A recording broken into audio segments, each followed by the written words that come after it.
Vamos a hablar sobre el segundo reto para la materia de introducción a la responsabilidad civil.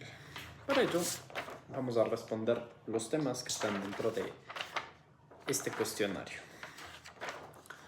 La primera pregunta es: examinen la evolución histórica de la responsabilidad civil desde sus orígenes en el derecho romano hasta las doctrinas contemporáneas, destacando cómo se han integrado, transformado los elementos fundamentales de la responsabilidad, el hecho ilícito, el nexo causal y el daño. Especialmente analice cómo la teoría de la causalidad ha influido en la determinación del nexo causal a lo largo del tiempo, considerando dificultades, matices que surgen al aplicar dicho concepto en el contexto de la responsabilidad civil moderna, particularmente en situaciones de causalidad múltiple y concurrencia de factores. Bien, para empezar con esto tenemos que hablar cómo surge el tema de la responsabilidad civil.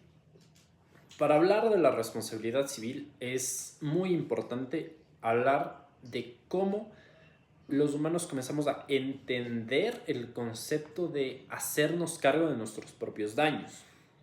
Si bien como tal los términos de responsabilidad se van a hablar, y apegándonos a las lecturas desde el derecho romano, la responsabilidad civil surge desde mucho antes de lo que podríamos llamar un derecho inclusive primitivo, desde un derecho salvaje, como lo denominan algunos autores.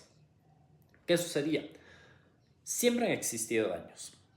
Eso sí, cito a Fernando Vidal Ramírez cuando nos dice que siempre el ser humano en su vida social está permanentemente en la posibilidad de incurrir en alguna responsabilidad. ¿A qué se debe esto? Cuando nosotros interactuamos socialmente, siempre vamos a tener algún roce, alguna condición o alguna actividad, sea dolosa o sea culposa, que nos va a generar un daño, y con ello la necesidad de observar una reparación en favor de la parte que se ha visto afectada por este daño. Bien, ¿cuál es el origen básico de la responsabilidad? El origen básico en las primeras sociedades era que cuando se causaba un daño, automáticamente la parte que se veía afectada por esto veía que tenía la obligación de tomar una suerte de venganza privada contra la otra parte. Así surge la responsabilidad. El saber que si yo cometo alguna equivocación, que si yo daño a otra persona, la otra parte o sus allegados, porque así funcionaba, podían iniciar algún tipo de acción, no de carácter judicial, pero sí de tomar venganza en contra de mis bienes o en contra de mi clan. ¿Ya? A esto se basa y recalco Vidal Ramírez cuando nos explica que siempre está presente esta posibilidad de incurrir en responsabilidad, en el sentido de que en las interacciones sociales uno siempre puede verse enmarcado en un escenario de generar un daño. En general existe una obligación o una responsabilidad general que se trata de obligadamente indemnizar el daño, ya que su conducta pueda irrogar. Es decir, yo me veo obligado a reparar, a entregar una suerte de satisfacción a la persona a quien le he generado algún mal, algún daño, ¿ya? Entonces, el daño en consecuencia constituye desde los orígenes el fundamento de la responsabilidad civil. No podemos hablar de responsabilidad civil sin el daño como tal.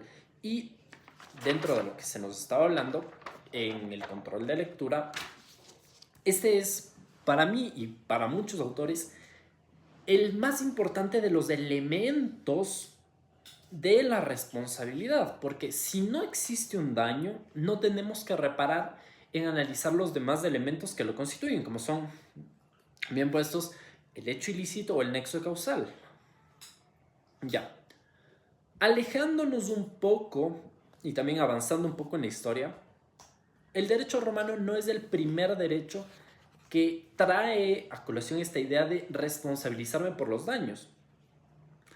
Ya lo tenemos nosotros que en las culturas mesopotámicas, por ejemplo, existe el Código de Hammurabi, donde la responsabilidad civil se basa, o sea, y civil y penal junta, se basa en la ley de talión, ojo por ojo. Ya existe una suerte de venganza privada, sí, pero una venganza más racional. ¿Racional en qué sentido? En que una persona se puede vengar de otra en la misma proporción que se le causó un daño. ¿Ya? Si es que, y basándonos en el principio ojo por ojo, si una persona queda ciega, puede reclamar el ojo de otra persona. O en ese sentido, se puede compensar de otra manera basándose en algo similar, una cuantía similar, en lo que nace la composición. La composición, sea esta obligatoria o sea una composición más allá voluntaria, ¿ya? En derecho romano, la idea de resarcimiento surge con la Lex Aquilia, que por primera vez instituye, o sea, y esto lo digo por primera vez, en sentido de que lo plasma como una idea generalmente obligatoria, ¿ya? La idea de que quien cause daño debe reparar. Ahí no se habla de una culpa en sentido moderno, sino se trataba de una responsabilidad objetiva, ¿ya? Basta el daño para que naciera la obligación de repararlo. Este acento estaba puesto en el resultado, no en la intención del autor, ¿ya? En esta parte del derecho romano yo no me ocupo tanto de ver si es que existe un elemento cognitivo, si existe un elemento volitivo, no importa mucho eso. Importa la necesidad de reparar un daño causado. A eso también se van a sumar ciertas ideas que ya las he mencionado acerca de la composición. El derecho romano también abre la posibilidad de que las partes acuerden en algunos temas a ciertas obligaciones generadas por daños que se pueden reponer voluntariamente, lo que sería una composición voluntaria, o en los casos en que la ley exige una reparación, estamos hablando de una composición obligatoria. ¿Ya? Con el paso del tiempo, esta concepción objetiva se transforma. El derecho canónico y las escuelas del jus comune introducen la noción moral de la culpa, hasta que finalmente, igual adelantándonos varios siglos, en la época moderna, el Código de Napoleón de 1804 establece la responsabilidad objetiva como una forma jurídica que adopta necesariamente el carácter subjetivo de la culpa, ¿ya? Surge esa idea de que no solo quien actúa con dolo o culpa es responsable del daño, ¿ya? Sino toda persona que se le pueda reprochar, ¿ya? Entonces, aparece esta idea y uno tiene que ponerse a analizar la conducta de la persona. No es solamente decir tal persona hizo un daño, hay que imputarle la responsabilidad, sino también analizar el dolo y culpa de su accionar, e inclusive un poco más allá, por eso me refería, no solo basta con imputar dolo o culpa, sino también de ver la capacidad de la persona de obrar con ese dolo o con esa culpa. ¿Ya? Pasando el tiempo igual, la revolución industrial y el auge de las actividades riesgosas ponen en evidencia las limitaciones de ese modelo. Entonces, la culpa individual ya no resulta insuficiente para poder responder a los daños masivos derivados de la conducta técnica de la empresa. Se hablaba mucho del no se le puede imputar dolo o culpa e inclusive por esos mismos el daño a una máquina. Entonces nace la responsabilidad objetiva moderna, basada no solo en la culpa, sino también en el riesgo creado.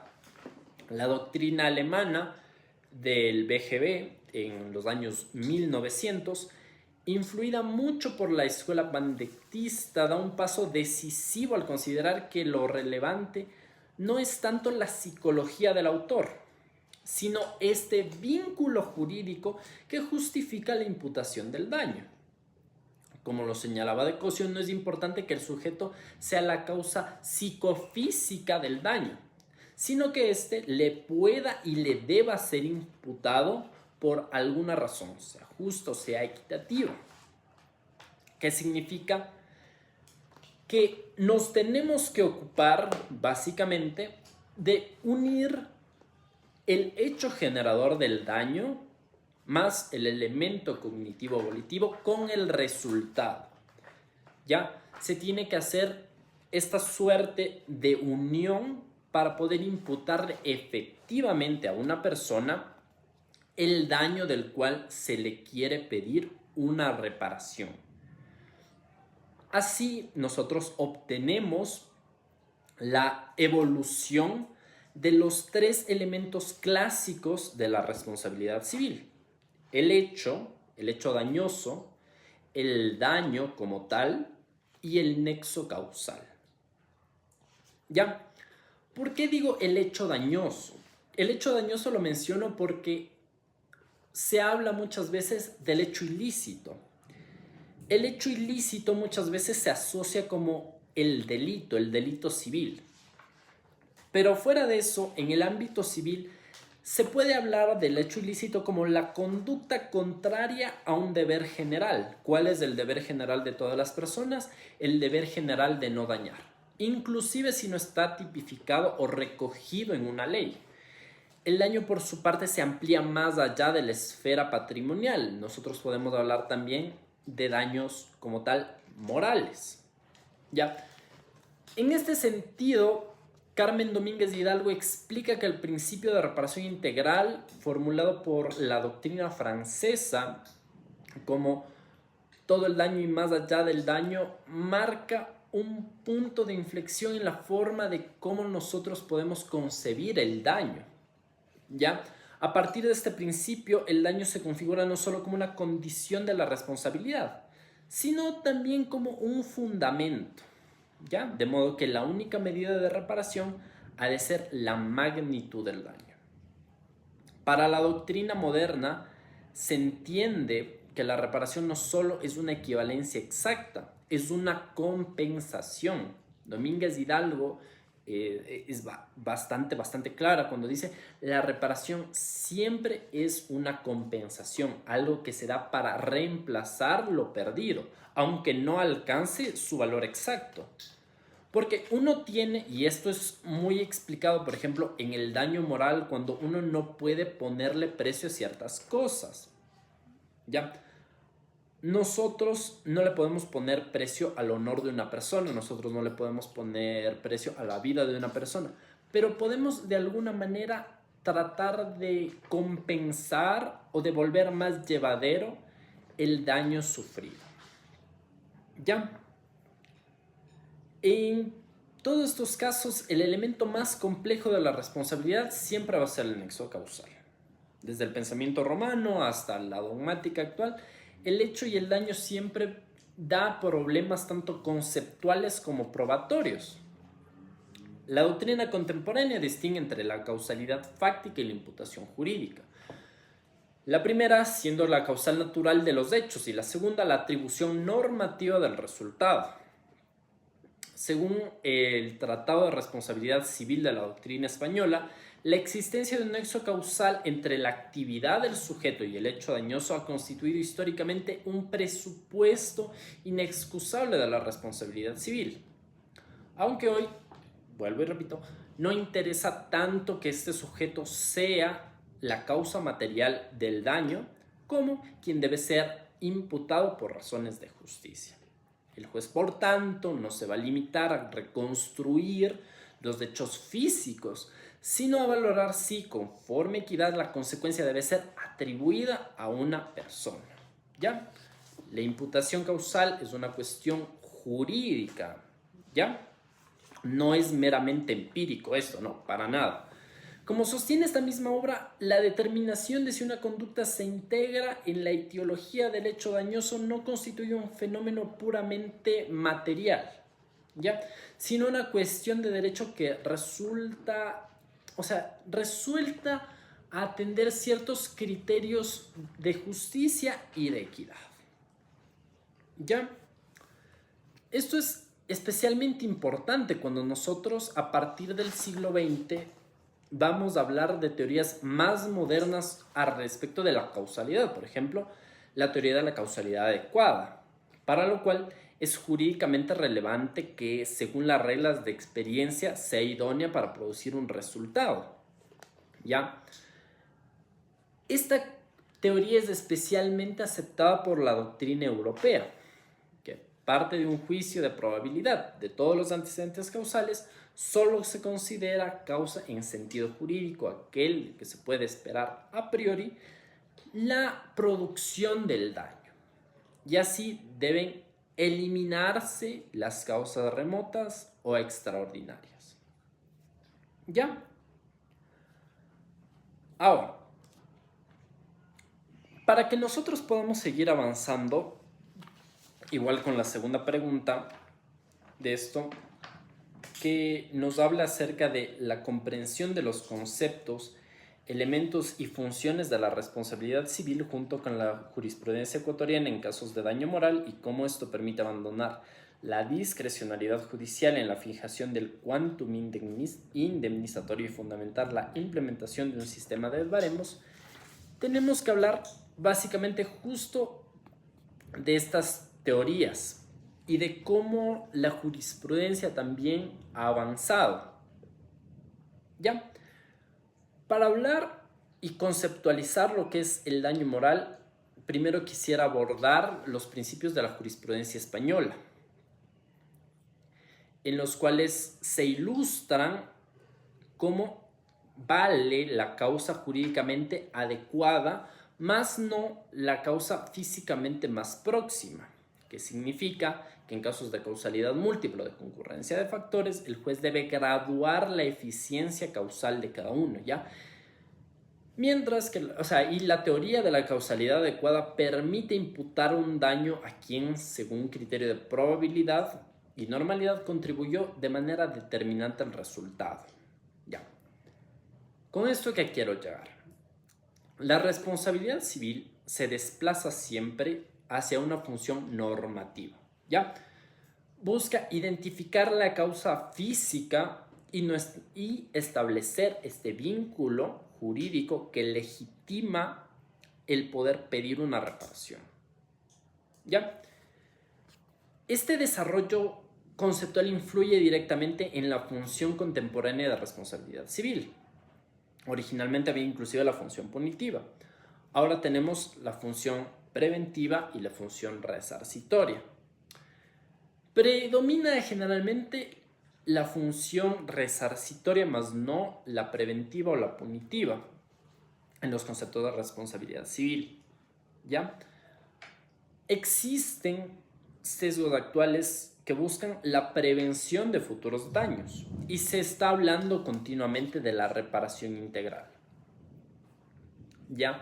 El principio de reparación integral es especialmente importante porque implica devolverle a la víctima las condiciones en las cuales se encontraba antes de sufrir el daño. Implica darle una compensación no solo suficiente, sino también razonable y encaminada a satisfacer sus intereses. ¿Ya? La doctrina de la práctica judicial ecuatoriana en materia de daños siempre ha mostrado, y en ese sentido, ¿cómo lo puedo decir? Una marcada discrecionalidad. Las sentencias, por ejemplo, que se han revisado, fijan montos de indemnización sin un criterio uniforme. Fijan montos basados en la discrecionalidad propia del juez. No solo porque eso lo ampara el Código Civil ecuatoriano, que queda a discrecionalidad del juez, que nunca va a significar que queda al arbitrio del juez, pero muchas veces se basa en una prudencia subjetiva del juzgador, que sí genera un caso de desigualdad entre víctimas de daños parecidos, ¿ya? Mientras que para un caso, un juez puede estimar un quantum bastante elevado, para otro en un caso similar, a pesar de que no existe prohibición de analogía, puede poner un quantum indemnizatorio relativamente bajo. Frente a esto, la doctrina comparada y la experiencia regional nos dicen que hay una alternativa: la implementación de los baremos y de daños punitivos, instrumentos que buscan de alguna manera, y aunque pueda sonar un poco bastante feo, tarifar el dolor de las personas, racionalizarlo con base en una suerte de parámetros objetivos. Existen en derecho comparado, en España y en Colombia, ciertos criterios con la gravedad del daño, la edad de la víctima, el grado de afectación, la capacidad económica del responsable, bueno, entre otros, y lo que buscan es garantizar la igualdad y la seguridad jurídica. Ya, en Ecuador la jurisprudencia constitucional sí empezó a orientar el razonamiento en esa dirección, pero la comprensión profunda ya del derecho de daños, de la causalidad, la imputación unida al principio de reparación integral, sí puede permitir el superar la discrecionalidad judicial.